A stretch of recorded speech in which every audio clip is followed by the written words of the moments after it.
Et salut la team Gros Billets, bienvenue sur la chaîne du Club Invest. Je suis votre hôte Michel, fidèle au poste. Voilà, pour ceux qui ne me connaissent pas, je suis le cofondateur du Club Invest avec mon acolyte Thibaut, connu sur les réseaux sous le nom de Bye Bye Patron. On a fondé le Club Invest pour accompagner du monde à investir dans l'immobilier. Et puis, il y a quelques temps, on en parlera un petit peu après, on a lancé notre premier webinaire. On a eu un peu de monde qui est venu regarder ce dont on parlait. Et ça nous a fait bien plaisir. On a eu pas mal de questions. Là, on a pas mal de rendez-vous. Et on a proposé ça parce que forcément, on accompagne du monde. Notre but, c'est pas de les garder 150 ans dans le club, mais c'est simplement de leur apprendre notre méthode, de leur partager. Et une fois qu'ils savent pêcher, en gros, on les garde pas plus longtemps et puis on les laisse se débrouiller par eux-mêmes. Voilà, donc là on a pas mal de roulements, on avait des places qui se libéraient. On s'est dit pourquoi pas offrir un webinaire gratuit à un peu de monde. Et du coup on a proposé ça dimanche dernier, ça s'est super bien passé. On a discuté pendant une petite heure, on a pu échanger avec des personnes qui sont venues regarder ce webinaire. On était avec Thibaut. Et ça s'est super bien passé, on va rencontrer pas mal de monde et puis forcément on a eu des inscrits au club qui ont profité forcément de la petite promotion qu'on leur a offert lors du webinaire parce que on vous donne aussi des petites promotions pour vous encourager à venir nous voir et puis à écouter tout ce qu'on a de beau à vous raconter. Voilà, pour le webinaire au final on en a parlé maintenant. On va parler de location, de visite aujourd'hui. Pourquoi ? Parce que on a eu le cas il y a pas longtemps, j'ai eu le cas encore il y a quelques mois avec d'autres appartements. Mais là, avec Thibaut, on a eu un cas flagrant, donc je me suis dit, tiens, ça pourrait vous arriver. C'est forcément la mise en gestion de vos biens immobiliers.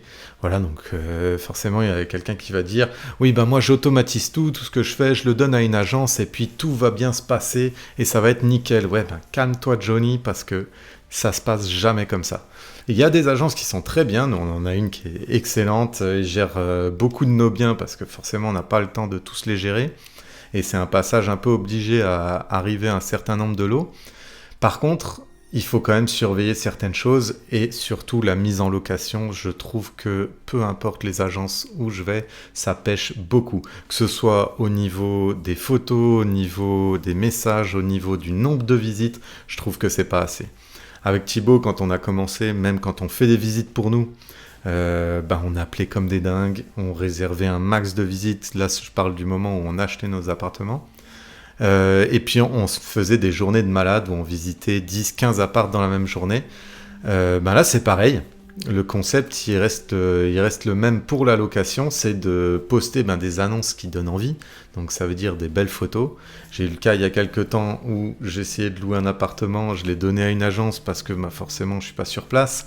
Donc je me suis dit, ils vont pouvoir gérer ça. C'était une agence que tout le monde aimait bien, apparemment, on me l'avait recommandé. Et je regarde l'annonce sur internet, les volets étaient fermés pour prendre les photos, génial. Ça c'est le premier point. Les affaires n'étaient pas rangées en fait parce que c'était un appartement qui était en Airbnb que j'arrêtais, que je passais en location longue durée. Donc il y avait plein d'affaires sur les tables, il y avait de la vaisselle, il y avait même du sel, du poivre, enfin il y avait plein de choses. Je vois les photos comme ça, donc les volets fermés, super sombres, pas de fenêtres ouvertes, les lumières à peine allumées. Enfin vraiment j'ai trouvé que pour une agence c'était très très très limite. Donc je les ai appelés, je leur ai dit attendez, je crois qu'il y a un petit souci au niveau des photos parce que ça donne pas du tout envie. Et donc ils m'ont dit non, mais quand on est venu c'était comme ça. Oui c'est comme ça, mais bon on attend un peu plus de votre part. Donc c'est de leur expliquer un petit peu gentiment comment ça se passe. Au final, j'ai de la patience, mais pas non plus des masses. Donc j'ai attendu quelques semaines et puis au final, j'ai gentiment remercié. Je leur ai dit que j'allais m'en occuper moi-même. Donc j'ai utilisé des photos que j'avais.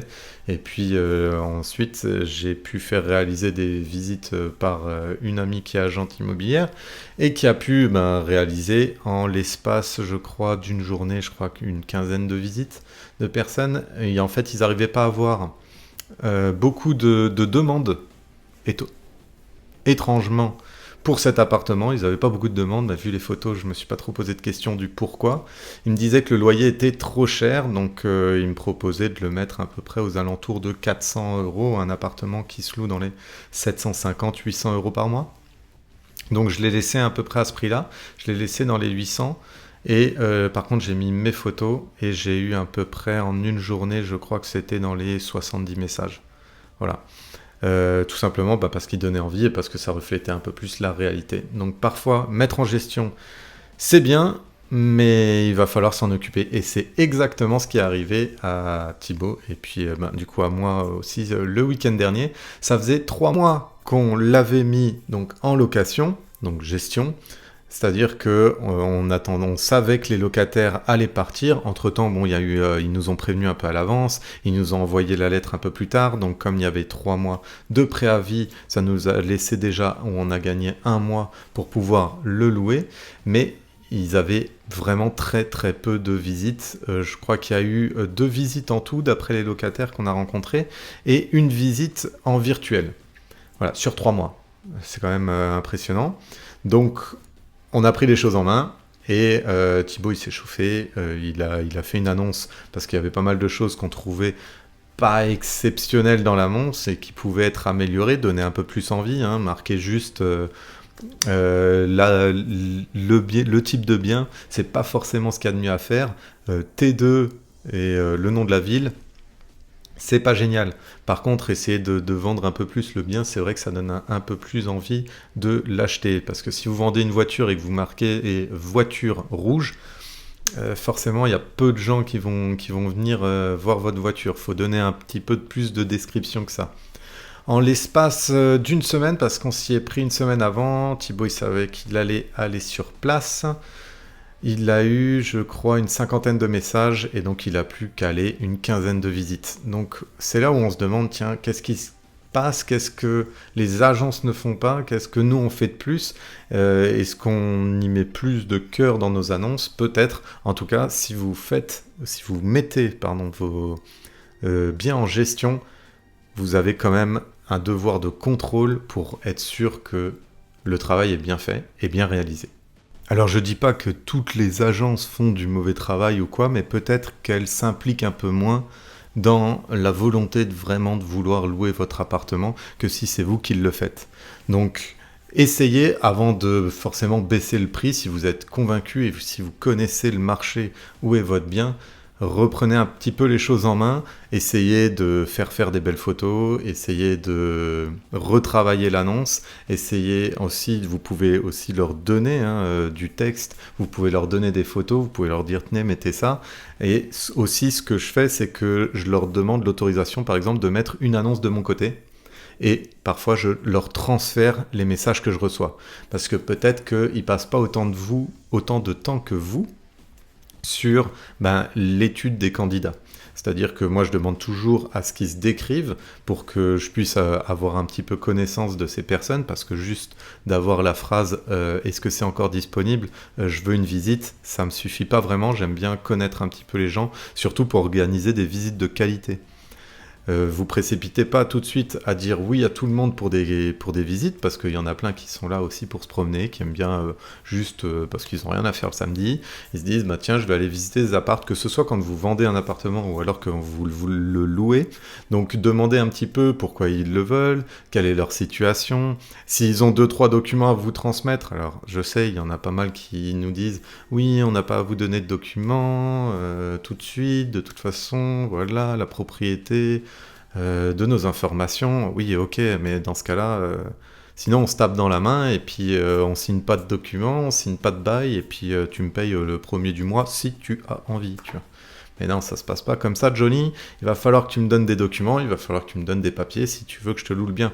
Et si vous avez un bien qui est intéressant dans un bon endroit et où sa localisation, justement, elle est attractive, vous allez avoir de la demande, donc forcément vous allez avoir plus de dossiers, plusieurs dossiers, et vous pourrez pas forcément choisir. Moi j'aime bien fonctionner par premier arrivé, premier servi. Je trouve que c'est ce qu'il y a de plus logique et équitable. C'est juste que forcément vous allez avoir celui qui va arriver le premier, il aura sûrement un bon dossier qui sera rempli. Où il leur manque les trois quarts des informations, désolé pour eux, mais vous ne pourrez pas prendre une décision s'il vous manque des fiches de paye, une carte d'identité, une carte étudiant si c'est un étudiant, une garantie visale si la personne passe par la Visale. Enfin voilà, ça peut poser quelques problèmes, donc c'est là où vous allez pouvoir passer un peu plus de temps qu'une agence qui, elle, va simplement demander les documents, et puis si la personne ne répond pas à ça, elle va s'arrêter là, et puis elle va passer à autre chose.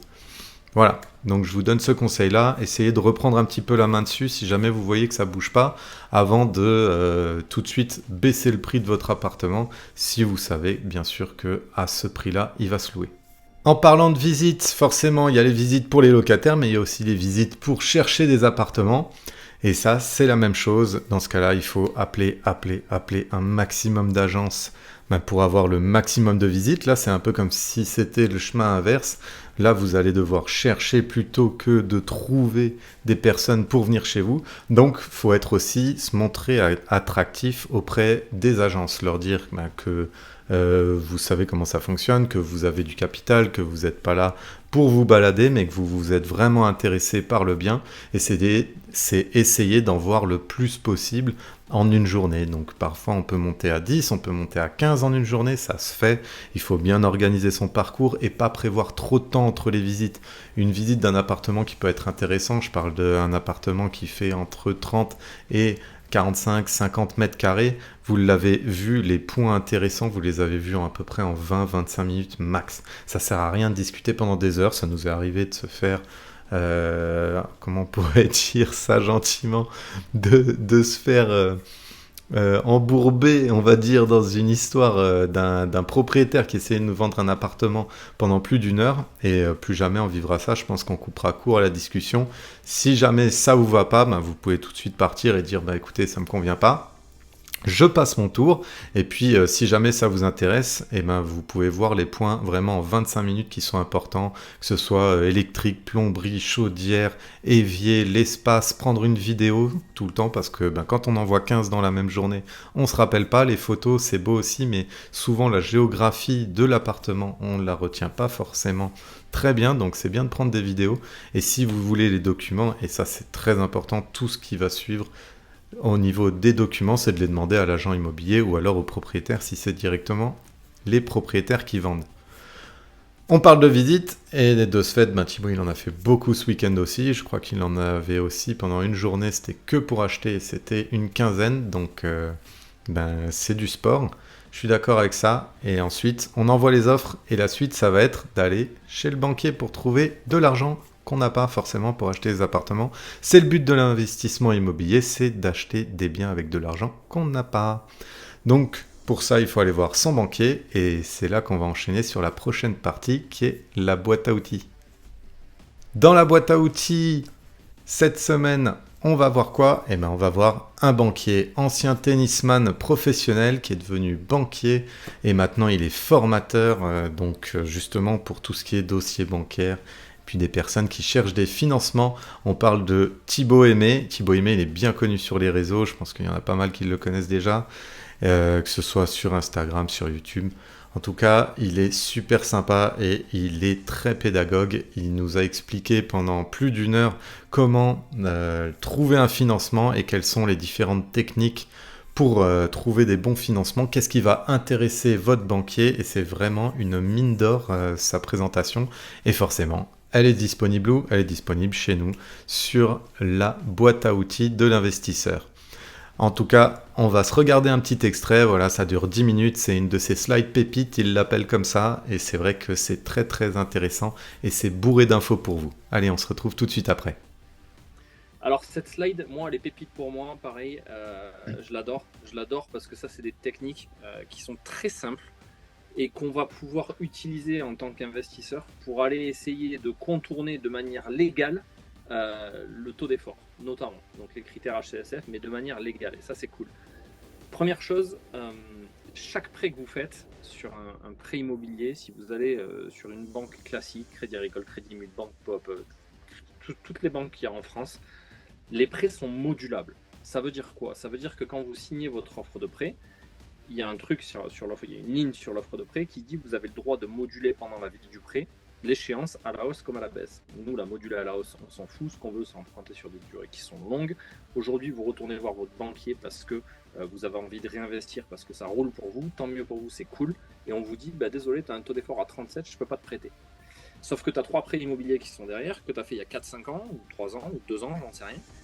Tu payes pour ces prêts-là, mais tu as déjà remboursé du capital, donc tu peux très bien faire jouer la modularité de ces prêts en disant bah, il me reste 20 ans sur le premier, 19 ans sur le deuxième, et ben on va augmenter la durée, je vais baisser mes mensualités, du coup je vais encore plus prendre de cash flow parce qu'il tourne, mais en plus de ça je vais baisser mon taux d'effort parce que les mensualités vont baisser par la même occasion. Alors il y a des règles à respecter, on ne peut pas augmenter normalement les prêts d'une durée de plus de 3 ans, ça veut dire que si te reste 20 ans, tu avais fait 25, il te reste 20, tu n'as pas le droit d'aller au-delà de 23. Et tu n'as surtout pas le droit d'augmenter ton prêt au-delà de sa durée initiale. Ça veut dire que tu as fait un prêt sur 25 ans il y a 2 ans, tu veux le réaugmenter de 3 ans, tu peux pas parce que tu serais à 26. Voilà. Donc tu peux repasser sur 25, mais pas plus. Donc ça, c'est une première technique que personne fait. Moi, je l'ai fait avec un de mes meilleurs potes il y a 1 mois et demi, je lui ai fait gagner 12 000 balles. Parce que déjà, il passait pas en termes d'endettement. Et en plus de ça, tous ces prêts, je lui dis, mais module-les si tu veux baisser tes mensualités. Tu vas rentrer encore plus de cash et tout. Et on a gagné 12 000 euros sur 1 an, donc un peu plus de 1 000 euros par mois, sur 5 prêts immobiliers qu'il avait. Donc c'est énorme et personne ne le sait. Et dans 70% des cas, c'est gratuit. Il y a quelques banques qui le font payer, mais dans 70% des cas, c'est gratos. Donc modulez vos prêts et baissez vos échéances de prêt et du coup diminuer votre taux d'endettement ou votre taux d'effort. Ça, c'est la première. Et petite question, est-ce que les taux, parce que là on a eu une augmentation des taux par rapport à il y a 3 ans, est-ce que le taux du prêt modulé... Bouge pas, alors, il bouge pas. Il bouge pas, ok. Bouge pas, ça ne touche en rien à ton taux, ça touche que la durée et donc la mensualité la baisse. Ok. Donc tu as emprunté à 2, et ben ton taux il reste à 2 et tu baisses ta mensualité. Donc ça c'est énorme. C'est rien à faire, hein. C'est un bouton à appuyer pour le banquier, ça lui prend 2 secondes et demie. Donc ça c'est très cool. La deuxième, pareil, ça, peu de gens l'utilisent, et moi, croyez-moi, c'est quelque chose, j'en parle à chacun de mes élèves, chaque personne que je rencontre sur du coaching en investissement immobilier, en crédit immobilier, c'est pour moi la base, et pourtant les banquiers ne le font pas, ne le proposent pas, parce que c'est chiant à faire. Mais en fait, quand on maîtrise le truc, c'est d'une simplicité absolue, et on va pouvoir gagner à 2 niveaux. D'ailleurs, dans ma formation, j'ai une vidéo et j'explique avec un cas concret comment on peut gagner. Ça, c'est de l'optimisation de crédit. Plus de 10 000 balles sur un crédit de 200 000. C'est quand même formidable. Ça s'appelle le lissage de prêt. Donc en fait, aujourd'hui, tu veux... allez, on va prendre un chiffre rond. Tu vas emprunter pour un T2 dans une jolie ville 200 000 euros pour ton T2. Très beau T2 du coup. T'empruntes 200 000. Tu vas voir la banque, en taux d'effort, t'es OK. On est OK. Et la banque te dit, OK, je vais te faire donc 200 000, 20 ans, 4,5%, j'ai aucune idée de combien ça fait, 1300 euros par mois. OK, ça c'est ton échéance de prêt. Et bien en fait, le lissage, c'est différent. C'est le fait de se dire, je vais payer ma mensualité de prêt sur 20 ans, pas de souci. Par contre, il ne va pas y avoir qu'un prêt, il va y en avoir 2. C'est quoi l'avantage? C'est que si on fait 2 prêts, donc un seul prêt lissé avec 2 lignes, il y aura 2 durées, une longue, une courte. Qui dit durée courte, dit taux d'intérêt plus faible, dit du coup baisse de la mensualité. Donc en gros, un lissage de prêt, on fait une ligne sur 20 ans avec 70% du montant, une ligne sur 10 ans, la moitié de la durée, avec les 30% restants. Et du coup, on lisse. Ça veut dire que le prêt sur 20 ans, il va effectivement être à 4,40, mais le prêt sur 10, il va peut-être être à 3,10 ou à 3,20. Donc du coup, on n'est plus à 4,40 de prêt, on est à 4,40 plus 3,10 divisé par 2, donc en taux moyen, on va faire baisser drastiquement le taux d'intérêt du prêt. Ça, c'est la première bonne nouvelle. La deuxième, c'est au niveau de l'assurance d'essai emprunteur. Parce que sur un prêt de 200 000 balles, sur 20 ans, avec une échéance, je dis n'importe quoi, de 1300 euros par mois, vous allez avoir 50 ou 60 euros par mois, ou 70 même, d'assurance d'essai emprunteur en plus de l'échéance de prêt. Ben là, c'est pareil. Donc, ces 100 euros par mois d'assurance d'essai emprunteur, ils vont y être. Mais ils vont être à hauteur de 70 euros sur la ligne sur 20 ans, et à hauteur de 30 euros sur la ligne sur 10 ans. Donc en gros, c'est pareil. Tu vas me dire, Thibaut, tes 100 balles, tu les payes quand même. Ouais, sauf qu'au bout de la 10e année, le prêt 1, il dégage. Donc l'assurance du prêt 1, elle dégage. Donc tu vas gagner 30 balles par mois pendant les 10 dernières années du prêt. Et ça fait plusieurs milliers d'euros en optimisation de financement. Et quand tu es à 36-37% de taux d'effort, tu fais un lissage, tu passes en dessous. Ok. Mais du coup, t'as pas, tu rembourses. Est-ce que sur les 20 ans, tu rembourses le même montant tous les mois? Tu Ou pendant rembourses 10 le ans, même, tu rembourses le même montant tous les mois. Au bout de 10 ans, en fait, tu as juste l'assurance du prêt numéro 1 qui dégage. Et en fait, c'est le lissage se fait là, tac, c'est l'un dans l'autre, hein, c'est des calculs mathématiques qui se font. C'est la même mensualité du mois 1 au mois 240. Ok. Donc pour l'emprunteur, c'est complètement transparent. Ok.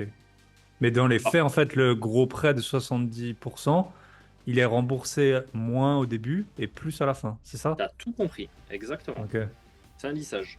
T'as tout ok, compris. très intéressant. Donc ça, Et c'est ça, admettons que moi je vais voir mon banquier, comment je lui dis? C'est quoi les mots que je bah, dois utiliser? alors moi, ce que je dis à mes élèves, tu leur dis, bah, j'ai un pote à moi, il est banquier, et il fait du lissage de prêt. Donc moi, je veux ça. Ça s'appelle un prêt gigogne ou un prêt lisseur, peu importe, mais Ouais. c'est ce que je veux. Je veux 2 lignes de prêt, une longue, une courte, 2 taux différents. Et tu lui dis, en fait, moi, je dis au banquier, voilà, il n'y a pas de souci, fais-moi ta simule là de 240 mois, 200 000 euros pour mon T2.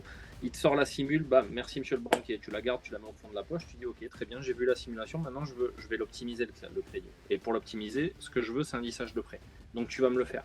Si le mec il tombe des gouttes, tu lui dis pas de problème monsieur le banquier, prenez votre temps, prenez 2, 3, 4, 5 jours, allez voir quelqu'un qui sait le faire. C'est un logiciel, honnêtement, moi, ça me prenait 2 heures. Donc, mais des fois, il y en a qui sont pas habitués, on sait les banquiers comment c'est et tout. Donc, pas de problème, il prend le temps, il revient vers toi 3-4 jours après, il te dit voilà le prédisseur, voilà votre simulation. Et du coup, tu la compares à la première en termes de coût total de crédit et tu vas voir les milliers d'euros que tu gagnes sans t'en rendre compte tous les mois. Donc, ça, c'est vraiment, vraiment une pépite et il faut le faire. Il faut le faire. Ok. Ok. La troisième, financement du projet avec un prêt in fine, très rare, sauf pour de la clientèle patrimoniale. Le prêt in fine, c'est qu'on rembourse tout à la fin, du coup. On va pas s'étaler sur le sujet là, à l'instant T, mais c'est des choses qui peuvent aussi fonctionner.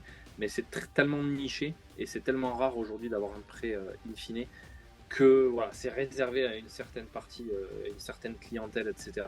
Et c'est pas pour le commun des mortels, entre guillemets. Mhm. Donc, voilà, ça peut marcher. Mais attention, aujourd'hui, les banques, il y a encore des banques aujourd'hui qui ne le commercialisent même plus, le prix in fine.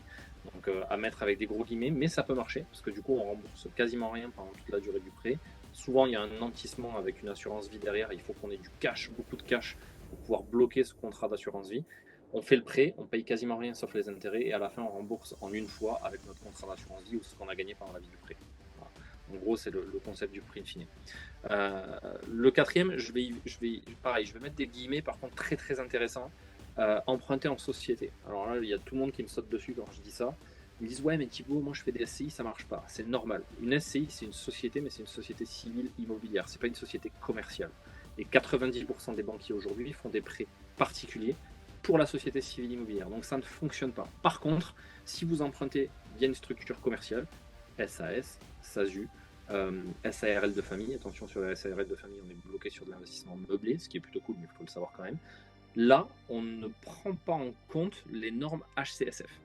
Ça veut dire qu'on est sur du prêt professionnel et purement professionnel, et les normes HCSF, notamment le taux d'effort et le taux d'endettement, ne sont plus regardés. Et ça, c'est sacrément cool. Par contre, voilà, il faut déjà se structurer, se dire, je vais monter une structure commerciale, je vais faire un prêt pro, et je vais lever de la dette comme ça. Et aujourd'hui, on arrive de plus en plus, et ça c'est une très bonne nouvelle, à aller chercher du prêt sur 20 ans en prêt professionnel. Parce au départ, c'était des prêts plus courts. Même sur les Ouais, SCI, hein, plutôt au départ, c'était 15 10-12 ans. ans, quoi, tu vois. Pendant Ouais, 15. longtemps. Ouais, Ouais. 10-12 ans, 15 ans maxi, et là sur 20 ans, ça se démocratise complètement parce que les banques ont besoin de financer et savent la difficulté que c'est avec les normes HCSF qui nous polluent. Donc pour aller outre ça, on peut le faire proprement de cette manière-là. Par contre, société commerciale uniquement. Et j'ai mis bien un point d'ordre. Il y a aussi, par contre, voilà, l'exception qui confirme la règle. J'ai rencontré une banque dans le sud de la France qui fait de la SCI à l'IS, donc avec laquelle on est quand même relativement familier, en pré-pro. Et du coup, pas de normes HCSF. Bah nous, c'est ce qu'on a eu hein, sur pas mal d'emprunts. Enfin, en tout cas, nous a jamais parlé de taux d'endettement, mais c'est parce qu'on était déjà bien endettés. Ouais, mais la SCI à l'IS, les SCI à l'IS que tu fais d'habitude, c'est certainement par des prêts normaux, pas des prêts pro. Non, ouais, c'est des prêts. Classiques, des prêts part, quoi. Ouais, des prêts partent, mais en 20 ans, et ils te demandent tes bulletins de salaire, et ils te demandent ouais, bien sûr. des prêts, machin. Ouais, ils regardent l'endettement de chaque personne dans la SCI. Moi aussi, je fais comme ça, C'est ça. et dans 90% des cas, ces prêts-là, c'est pas des prêts pro, c'est des prêts Mm. particuliers.